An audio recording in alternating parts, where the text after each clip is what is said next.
For the ninth day now, the Texas State House of Representatives adjourned without enough lawmakers present to push forward a bill expanding the number of Republican-leaning congressional districts. State Democrats have vowed to stay away from the Capitol for the remainder of the special session, which ends next Wednesday. But Governor Greg Abbott is saying he will call for another special session to begin right away. In an exclusive interview with CBS News Texas, he says Republicans are going to pursue an even more expansive change to their redistricting plan. There's a higher percentage of Democrats in Texas than there are in the congressional delegation than there are Republicans in California, Illinois, New York, or Massachusetts. And so if Texas were to draw its maps the way that these Democrat states have drawn their maps, it could mean as many as maybe even 10-seat pickup. And CBS News political reporter Hunter Woodall joins us now. Hunter, every single day we keep on talking about this and we keep saying not enough Democrats are there in order to actually make a vote happen. Where exactly do things stand in the legislature today? Well, good evening, Nancy. When you look at the dynamics over the last 24 hours, you see that things have shifted a little bit. And I think it's important to signify why. Because right now, the special session, it's likely going to end, as you said, in the coming days.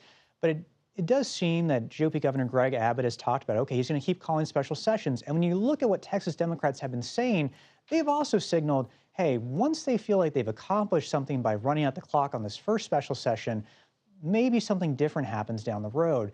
There is that air of inevitability, as we've been talking about. Texas Republicans have so much power here, so much enthusiasm to pass these new congressional lines eventually, that given how many things are happening, Texas Republicans are likely going to be able to force this through if they can compel enough Democrats to get back. At the same time, Texas Democrats feel like they've been getting their message out. There's been so much national attention about this. And there are moments today, too, where the Texas Senate, which doesn't have the same quorum rules that the Texas House does, actually passed their version of these new maps. And there's a notable moment of a Texas Republican on the Senate floor speaking about why they're passing these maps. Let's listen in. My second objective with SB 4, first being that it be legal, the second objective was to support a plan that, simply put, elects more Republicans to the U.S. Congress.